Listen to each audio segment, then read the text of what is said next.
Magandang araw o gabi po. Ako po si Glenn at nais kong ibahagi ang kwentong to na hanggang ngayon, kahit ilang taon na ang lumipas, hindi ko pa rin makakalimutan.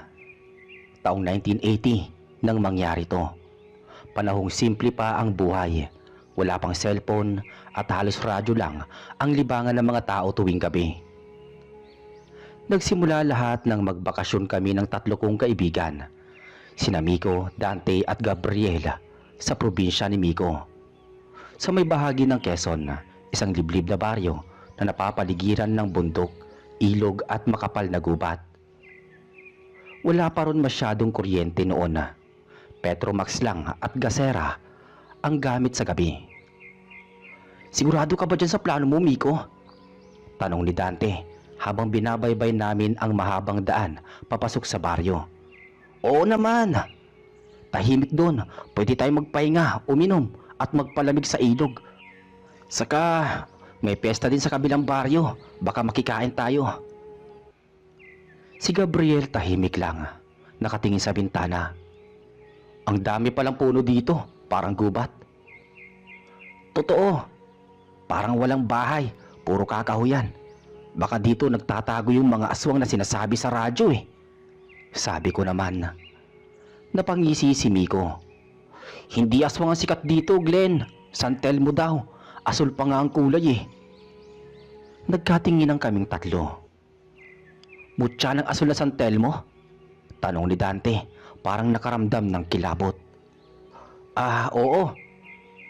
Sabi ng lola ko, pag may nakita kang apoy na asul na umiikot sa may ilog, huwag mong lalapitan kasi may mutya yun sa loob. Kapag kinuha mo, para kang isusumpa." Napatawa ako noon. "Sumpa agad? Baka ilaw lang yun ng tao o gasera ng mangingisda." "Hindi, Glenn. Hindi raw ilaw ng tao yun. Lumulutang daw kahit walang hangin. Minsan bigla na lang naglalaho kapag may lalapit," sabi naman ni Miko. Tahimik kami sandali. Ang tunog lang ng makina ng jeep at hampas ng hangin ang naririnig namin. Habang palalim ng palalim ang dinadaanan naming daan, ramdam ko na rin ang kakaibang lamig. Pagdating namin sa bahay ng pamilya ni Miko, isang malaking bahay na gawa sa kahoy at may bubong na pawid, sinalubong kami ng nanay niya. "Mga anak, pumasok na kayo. Baka gabihin pa kayo sa daan." Ngumiti lang kami at nagmano. Patapos naming maghapunan, naglatag kami ng banig sa may balkonahe. Tahimik na gabi. Tanging kuliglig at huni ng tuko ang maririnig. "Ang sarap ng simoy ng hangin. Parang gusto ko nang dito tumira," sabi ni Dante. Ngumiti si Miko. "Bukas dadalhin ko kayo sa ilog.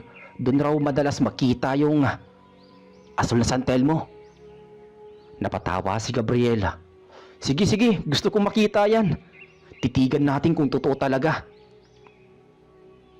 Ngunit habang patulog na ako, may narinig akong mahina, parang sipol na galing sa may kakahuyan. Pagmulat ko, nakita kong kumikislap ang kakaibang liwanag sa may dulong bahagi ng ilog. Malayo pa pero malinaw sa dilim. Asul yun, maliwanag, parang lumulutang. Kinusot ko ang mata ko. Baka namamalikmata lang ako pero hindi. Nandun pa rin. "Glenn, alika, nakikita mo rin ba yan?" Mahinang tawag ni Miko mula sa tabi ko. "Oo eh, ano yun?" "Asul na San Telmo," sabi niya, halos hindi makapaniwala. Bago pa siya masagot, biglang nawala ang liwanag. Parang pinatay ng hangin pero walang ihip ng hangin noong gabing yun. Kinabukasan, bumaba kami sa ilog. Ang paligid ay puro puno ng kawayan at matatangkad na nyog.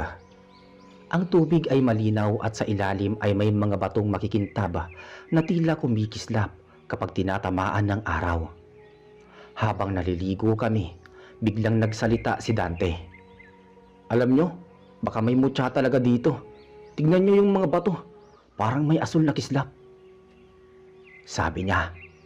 "Baka yan yung sinasabi ng lola ko. Kapag may asul na batong ganito, huwag daw pipiliting kunin. Kasi Kapag naistorbo mo yung bantay ng mutya, susundan ka raw nila. Sabi naman ni Miko. Umiling ako.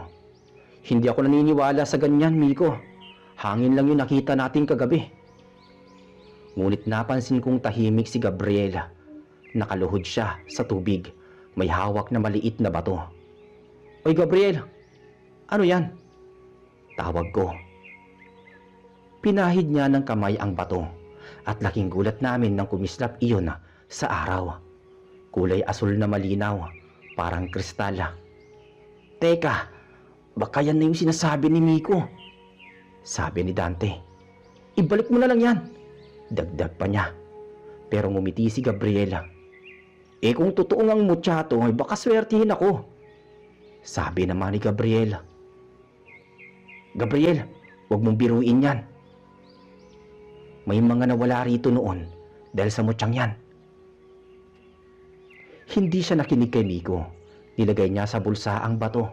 Walang nangyari buong araw. Pero pagdating ng gabi, nagsimula na ang kakaiba.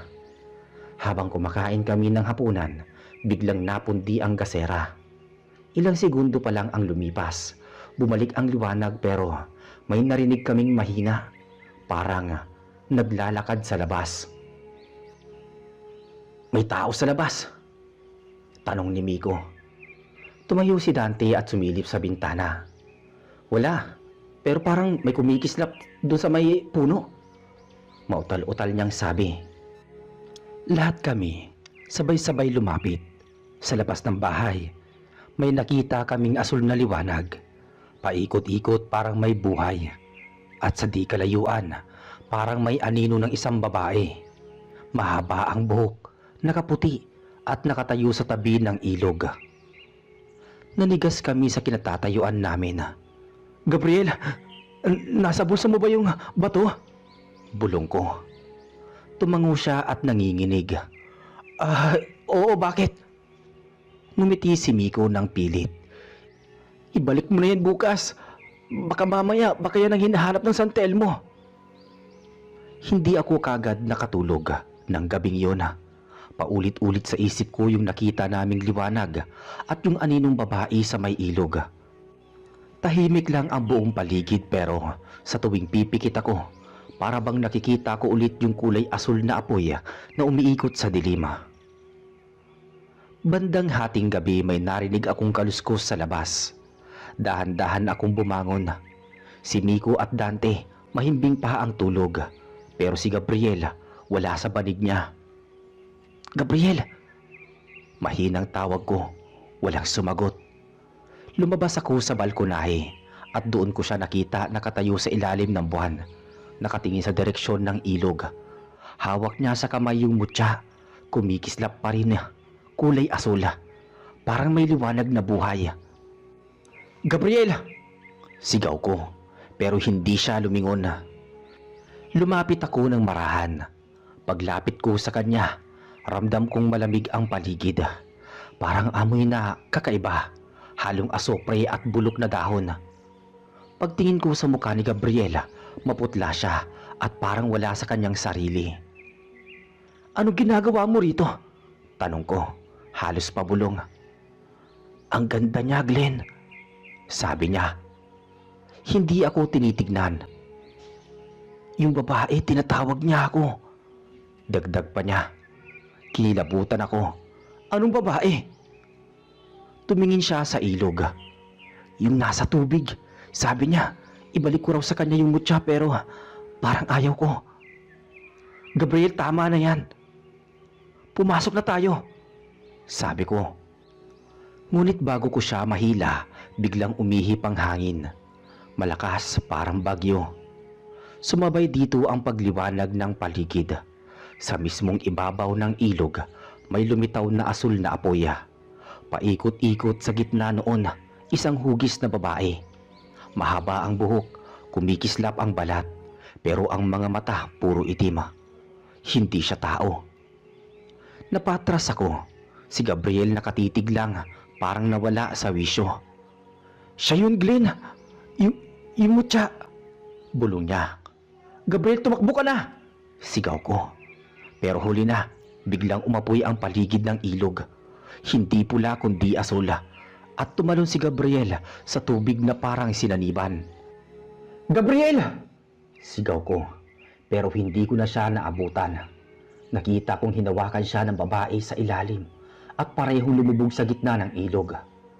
Ilang segundo lang, naglaho ang apoy. Tahimik na ulit. Tumakbo ako pabalik ng bahay. Ginigising si Miko at Dante. "Gising!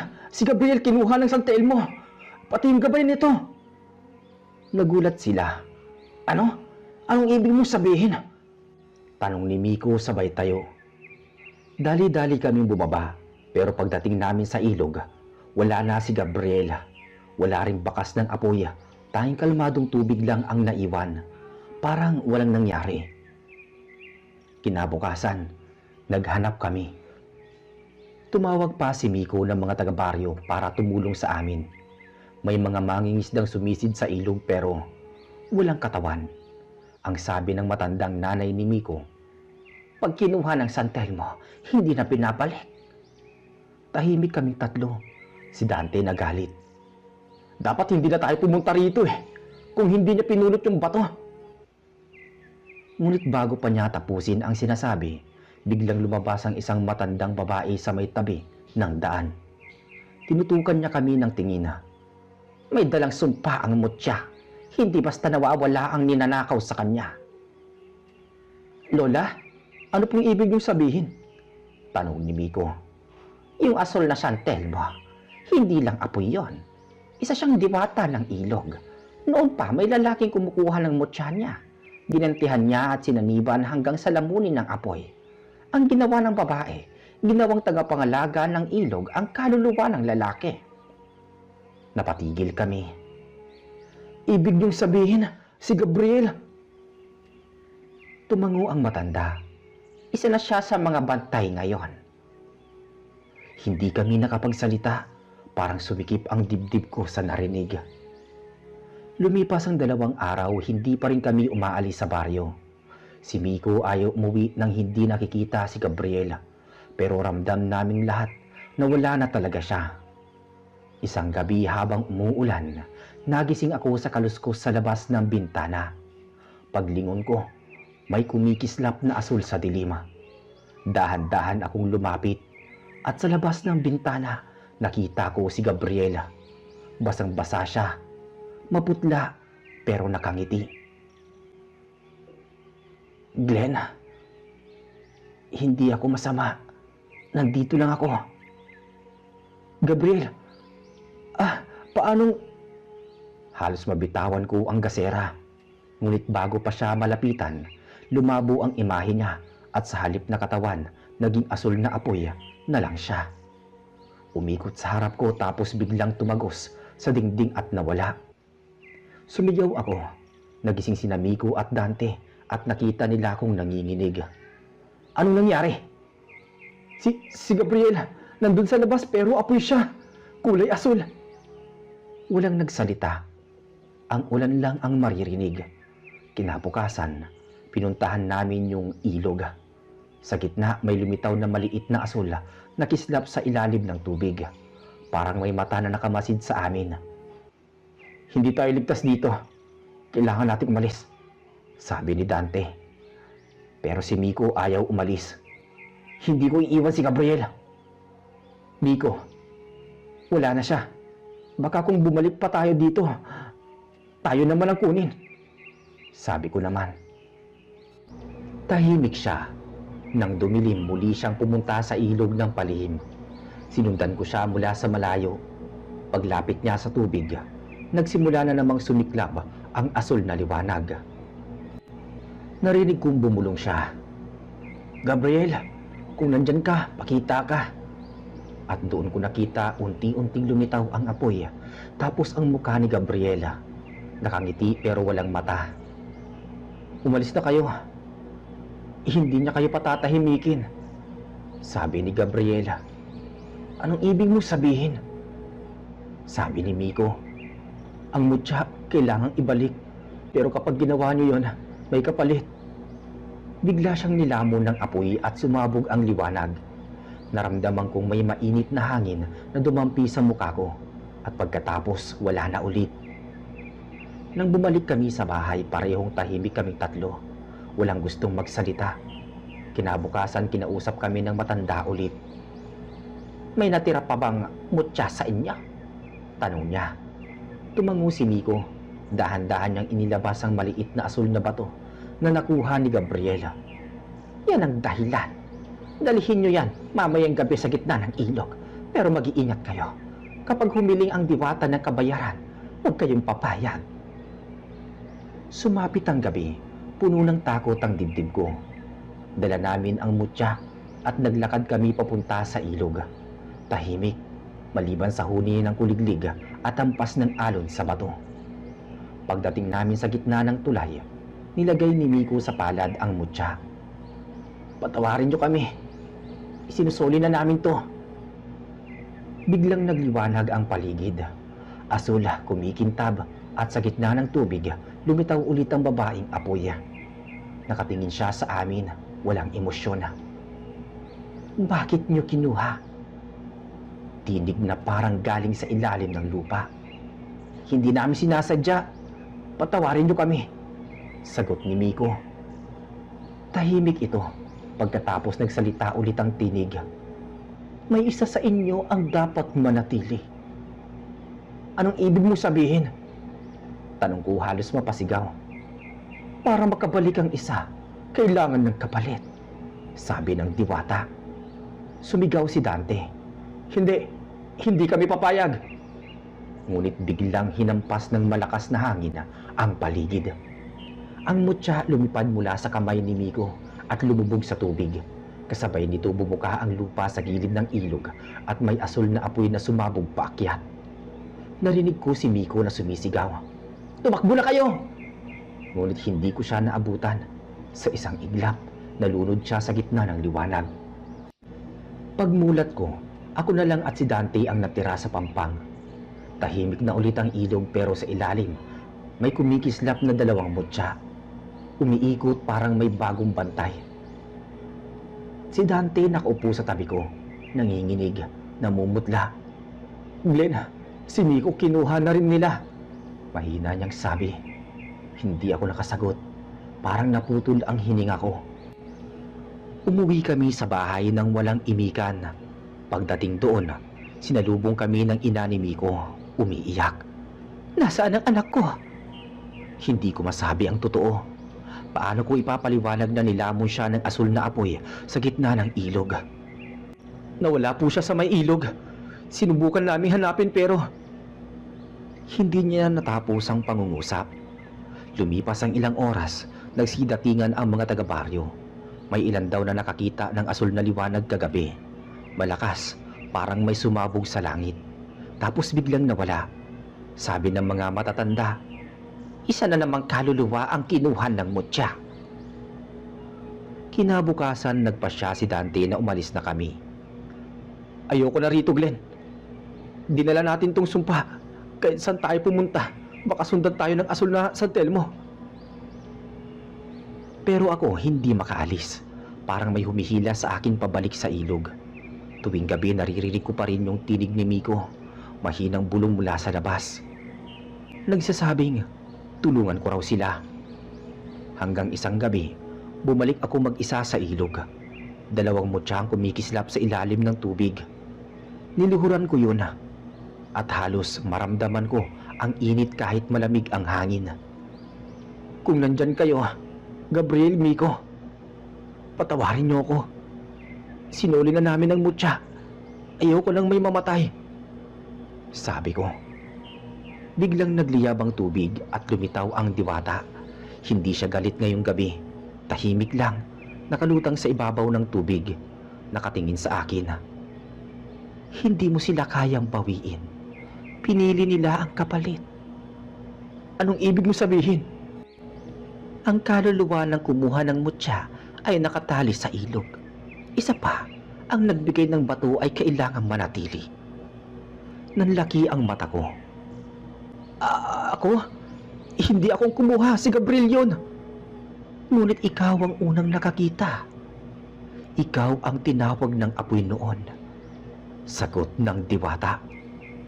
Naramdaman ko nga, umiinit ang paligid. Tumindi ang liwanag ng asul na apoy. Nagsimula akong umatras pero sa bawat hakbang ko, parang humihigop ang hangin pabalik.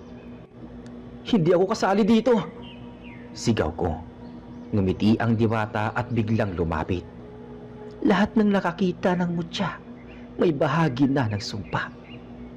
Paglapit niya, huminto ang lahat. Ang hangin, ang alon, pati ang kuliglig. Parang natigil sa oras. Kung gusto mong matapos, kailangan mong putulin ang ugnayan. Ibalik mo ang dugo sa ilog.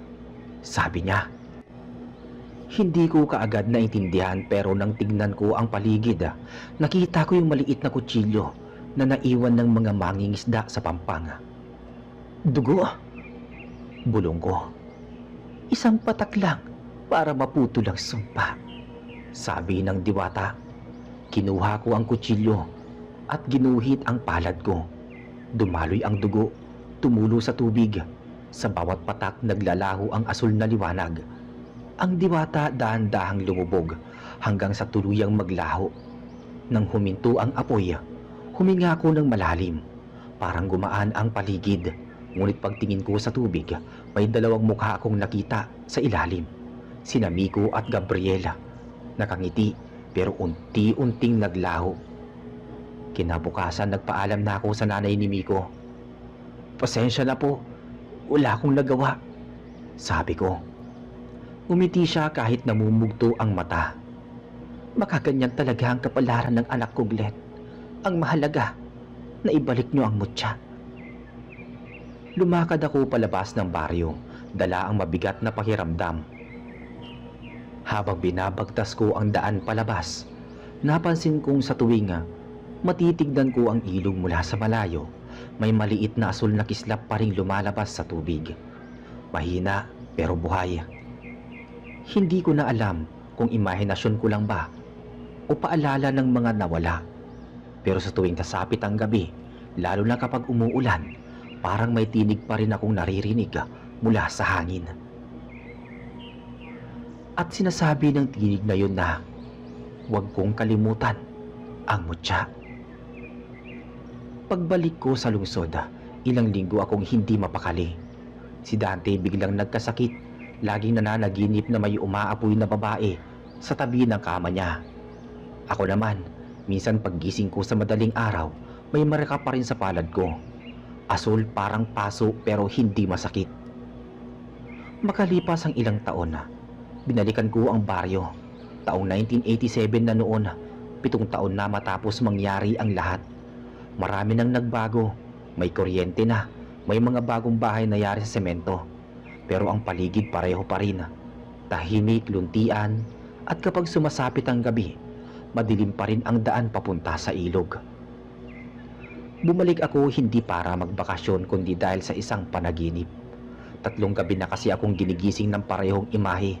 Sina Miko at Gabriela, nakatayo sa gilid ng ilog. Nakangiti. Parang may gustong sabihin. Lagi kong naririnig sa panaginip ko ang parehong tinig. Sinasabi nilang bumalik ako. Hindi ko alam kung bakit pero ramdam kong totoo yun. Kaya kahit labag sa loob ko, nagpasya kong bumalik. Pagdating ko sa baryo, sinalubong ako ng ilang matandang kakilala. Glenn, sabi niya, ikaw ba yung kasama nila Miko noon? Tumango ako. Opo. Napailing siya. Huwag ka na sanang pumunta sa ilog. Wala nang mangyari yon. Wala nang lumalapit doon. Lahat ng sumubok nagkakasakit o naglalaho. Hindi po ako magtatagal. May gusto lang po akong malaman. Gabi na nang makapunta ko sa dating bahay ni Miko. Nakatirik pa rin ito pero luma na at halatang walang nakatira. Ang mga tabla may amag. Ang pawid butas-butas. Sa loob amoy lumang kahoy at alikabok. Sa sulok ng silid kung saan kami natulog noon, may nakita kong lumang kahon. Binuksan ko at doon ko nakita ang isang lumang larawan. Kaming 4 yun nakangiti sa tabing ilog. Napatitig ako.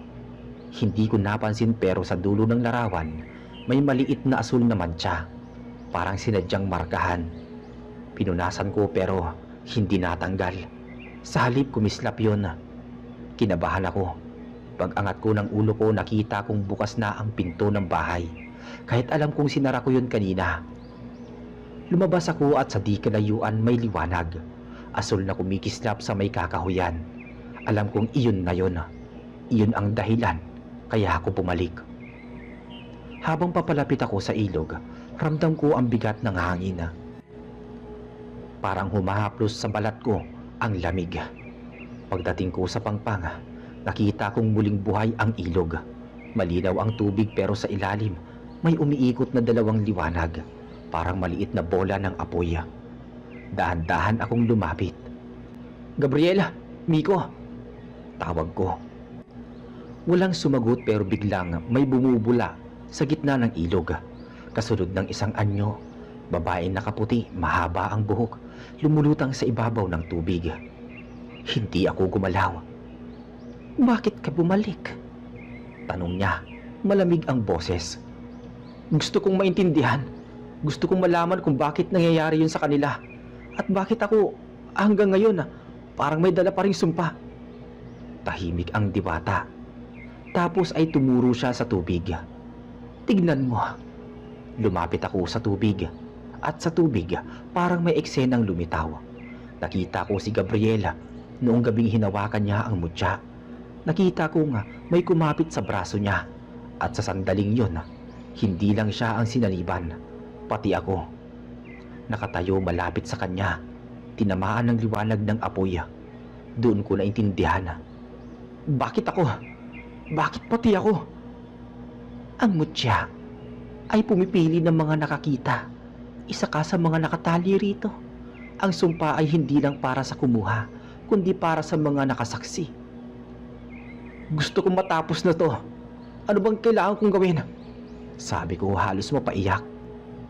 May isa pang mutya. Ang mutyang nagbubuklod sa tatlong kaluluwa. Isa sa ilalim ng tubig, isa sa hangin, at isa sa apoy. Kapag nahanap mo yon, mawawala ang lahat. Nasaan yon? Tanong ko sa diwata. Ngumiti siya ng mapait. Nasa taong hindi mo pa nakikita simula nang mangyari ang lahat. Wika ng nilalang. Kinabukasan, bumisita ako sa bayan para magtanong. Nalaman kong si Dante na matagal nang umalis ay bumalik din ilang linggo ang nakalipas. Ayon sa mga tao na nanirahan daw siya sa kabilang baryo malapit sa Talahiban, pero bihira daw umalis o lumabas, parang may dinadala. Dahil sa sinabi ng diwata, agad ko siyang pinuntahan. Matagal kong nilakad ang makitid na daan hanggang sa marating ko ang isang lumang kubo na halos nakatago sa mga damo. "Dante!" Sigaw ko mula sa labas. Walang sumagot pero narinig ko ang kaluskos sa loob. Binuksan ko ang pinto at doon ko siya nakita. Si Dante payat na payat. Maitim ang paligid ng mata at parang hindi natutulog ng ilang araw. "Glenn, akala ko hindi ka na babalik dito." Mautal-utal niyang tanong. "Bakit? Anong nangyari?" Tanong ko sa kanya. Umiti siya ng pilit. "Naririnig ko sila gabi-gabi. Sila Miko at si Gabriel. Tinatawag nila ako. Akala ko ako lang ang sinusumpa. Pero ngayon nandito ka." "May sinabi sa akin yung diwata. May isa pang mutya raw. Kailangan nating hanapin yun para matapos na to." Umiti siya ng malamig. "Hindi mo na kailangang hanapin, Glenn. Nasa akin ang mutya." Napatigil ako.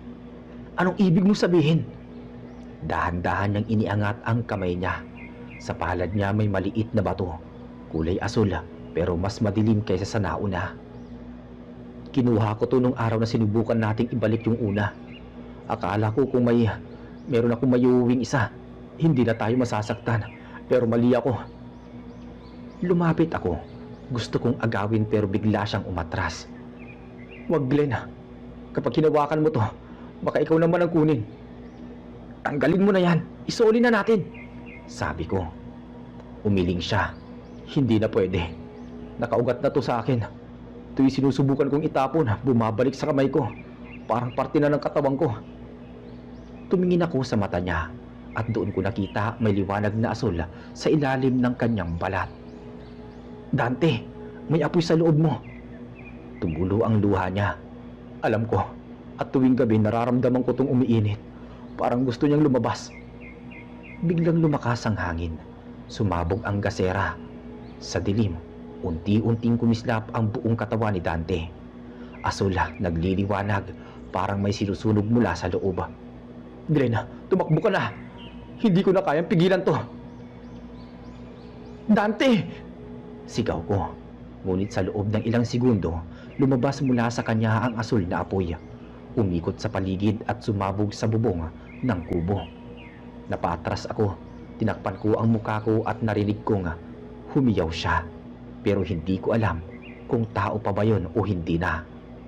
Pagtingin ko ulit, wala na si Dante. Tanging abo at ilang maliit na mutya na kumikintab sa lupa ang naiwan. Kinuha ko yun. Mainit pero hindi nasusunog ang kamay ko. At sa sandaling hinawakan ko yung bato, nakita kong nagdilim ang paligid. Tapos narinig ko silang tatlo, sina Miko, Gabriel at Dante. Sabay-sabay na boses na bumubulong sa tenga ko. Isa ka na lang, Glenn, sabi nila. Nangilabot ako. Binitawan ko ang bato pero dumidikit ito sa balat ko. Parang sinisipsip ang dugo sa palad. Sinusubukan kong tumakbo palabas ng kubo pero sa labas nakatayo ang diwata ng ilog. Nakangiti. Asul ang mga mata. Isa ka na lang na natitira.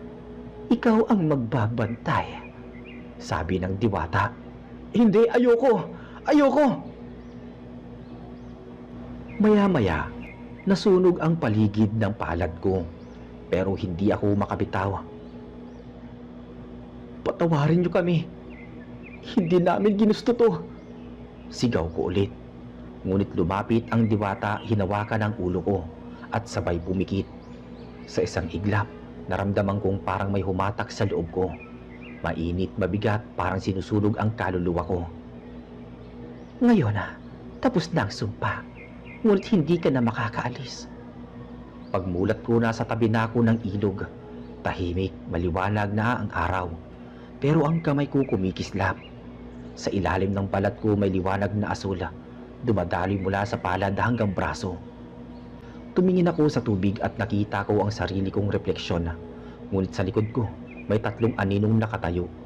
Mga pamilyar ang muka. Sina Miko, Gabriela, Dante. Nakangiti ngunit malamig ang mga mata.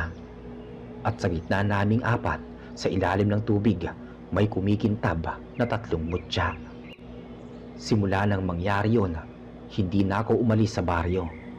Araw-araw tinatangka kong mamuhay na parang dati pero hindi ko na kayang maging normal. Kapag sumasapit ang gabi, nakikita ko sa balat ko yung liwanag. Umiilaw mula sa palad hanggang balikat. Asul at mahina, pero malinaw. Hindi ako nagkakasakit. Hindi rin ako natutulog ng mahimbing. Tuwing pipikit ako, naririnig ko silang tatlo. Sina Miko, Gabriel at Dante. Pumubulong sa dilim na parang nasa paligid lang. At sinasabi nila, bantayan ko daw yung mutya. Hindi ko alam kung paano matatapos to. Pero alam kong hindi na to simpleng sumpa. Parang may tungkulin akong hindi ko pinili. Isang gabi, habang nasa may pampang ako, may narinig akong mga tinig mula sa kabilang dulo ng ilog. Mga kabataang nagtatawanan, may dalang ilaw. Agad akong kinabahan. Lumapit ako sa ilalim ng puno. Pinagmamasdan sila. 4 silang lalaki, tila mga lasing. Dala-dala ang lambat at isang bote ng alak. Pare, yan ba yung sinasabi nilang ilog ng asul na San Telmo? Tanong ng isa. Oo daw eh. Kapag sineswerte ka nga naman, makakakita ka na ng ilaw kapag kinuha mo yun. Yayaman ka na. Sagot ng isa, sabay tawa. Paano kung totoo yung sumpa? Tanong ng pinakabata. Tigilan mo yan. Mga kwento lang yan. Tara, lublub na tayo. Gusto kong sumigaw. Pigilan sila, pero parang may pumipigil din sa akin. Ang mga kamay ko nagniningning at nanginginig, tapos nararamdaman kong umiinit yung palad ko, yung parte kung saan nakabaon ang mutya. "Umalis kayo dyan!" Mahina kong sabi pero wala akong boses. Parang nilamon ng hangin. Isa sa kanila ang lumapit sa tubig. "Pare, may ilaw sa ilalim mo. Ang ganda," sabi ng isa. Biglang nagkislapan ang paligid. Mula sa gitna ng ilog, umangat ang asul na apoy. Pamilyar, parang buhay. Sumigaw ang mga lalaki, nagsitakbuhan pero yung isa hindi nakalayo. Nahila siya ng liwanag pababa, diretso sa ilalim ng tubig. "Pare, tulungan niyo ako!" Sigaw niya pero ilang segundo lang, lumubog siya at nawala. Tumakbo ako papunta sa kanila. "Umalis na kayo! Wala na kayong magagawa!" sabi ko. Nang makaalis sila, lumapit ako sa tubig. Tahimik, wala ni isang bula, pero sa ilalim may anino. Yung binitawang katawan ng lalaki, nakalutang pero parang hinahaplos ng liwanag. At sa tabi niya, lumulutang ang mutya kumikislap. "Hindi mo dapat pinakailaman to," sabi ko rito. Pero mula sa ilog, may boses na sumagot. Ang boses ay pamilyar. Paglingon ko, nakita ko si Dante. "Hindi mo rin dapat binalikan, Glenn." Hindi ko alam kung multo ba siya o anino, pero malinaw ang mukha niya. "Dante!" Ngumiti siya ng malungkot. "Hindi lahat ng sumpa pwedeng takbuhan. Ang ilan kailangang yakapin." Dagdag pa niya. "Anong ibig mo sabihin?" tanong ko. "Ang mutya, bantay ng ilog, pero kailangan ng katawan para mabuhay. Ikaw na yun ngayon, Glenn." "Hindi ko ginusto to. Gusto ko lang matapos ang lahat," sagot ko. "Walang wakas ang tubig, Glenn. Hanggat may tao na gagamit ng ilog, may magigising. Ang tanong lang, kaya mo bang manatili?" Tumahimik ako sa di kalayuan. May narinig akong sigaw ng mga tao. Yung 3 kabataang nakaligtas, tumatakbong pauwi. Naririnig ko silang sumisigaw ng, "May sumabog na ilaw! May nawala sa tubig!" At doon ko naintindihan, magsisimula na naman. Makalipas ang ilang araw, kumalat sa buong baryo ang balita. Lahat ng tao takot na takot. May mga batang umiiyak. May mga magulang na todo ang pagbabantay sa anak na baka magawi sa ilog at maligo. Isang gabi, dumating ang barangay kapitan sa bahay ko. "Glenn, ikaw lang ang nakakita nung huli. Ano bang meron dyan sa ilog na yan?" Tahimik ako. Hindi ko alam kung sasabihin ko ang totoo. "May mga hindi dapat pinapakialaman. At kung ayaw niyong madamay, huwag kayong lalapit." "Pero hindi pwedeng pabayaan. Kailangan naming malaman," sabi ng kapitan. "Kapag pilit nyo pang sinilip yung hindi para sa tao, baka buong baryo mawala. Hindi ito basta sumpa. Isa tong buhay na bantay." Tumahimik siya. "Bantay? Anong ibig mong sabihin?" Tumango ako. "At ako yung ngayon," sagot ko sa kapitan. Kinagabihan hindi ako nakatulog ulit. Lumalakas na naman yung liwanag sa kamay ko. At sa labas ng bahay, naririnig ko yung tunog ng tubig. Parang may naglalakad sa ibabaw ng ilog. Paglabas ko, nakita ko silang 3. Sina Miko, Gabriel at Dante. Nakatayo sa gitna ng tubig. Nakangiti parang naghihintay. At sinasabi nilang, meron pa daw darating. "Sino?" Gumiti si Gabriela. "Ang naghahanap ng kapalit, Glenn." Hindi ko pa man naintindihan ang ibig nilang sabihin, biglang may liwanag na lumitaw sa kabilang pampanga. Isang grupo ng mga tao, may daladalang kamera, mikropono at flashlight. Narinig ko ang isa at sumigaw. "Mga kababayan, dito raw makikita ang tinatawag na asul na San Telmo ng barangay na to." Mga taga Maynila. Mga tao mahilig sa mga iba't ibang adventure. "Hindi nyo alam ang pinapasok nyo," sabi ko. Bumalik ako sa loob ng bahay pero nanginginig ang kamay ko. Alam ko nga, kapag lumapit sila sa ilog, may mangyayari. At kapag may nangyari ulit, ako ang may kasalanan. Pagbalik ko sa pangpang, naroon na sila. Nag-aayos ng ilaw, tinatawanan ang mga kwento ng mga taga-baryo. Pare, baka bulto lang ng kwento to eh, sabi ng isa. Pero nang sinindihan nila yung flashlight, biglang sumalubong ang asul na kislap sa gitna ng tubig. Uy, may ilaw nga! Sigaw ng isa na may hawak na kamera. Kunan mo, kunan mo! Dagdag pa ng isa. Bago pa man sila makalapit, naramdaman kong nag-init ang palad ko at biglang sumabog ang hangin. Naglaho ang ilaw ng kamera at sa gitna ng ilog, tumindig ang apoy. Mas malaki, mas maliwanag kaysa dati. Tumakbo na kayo! Sigaw ko, pero huli na. Isa sa kanila nahila ng liwanag at sa isang iglap naglaho. Sumigaw ang mga tao nagsitakbuhan. Ako lang ang naiwan. Lumapit ako sa ilog, lumuhod at pumikit. Kung ito na ang parte ko, tanggap ko.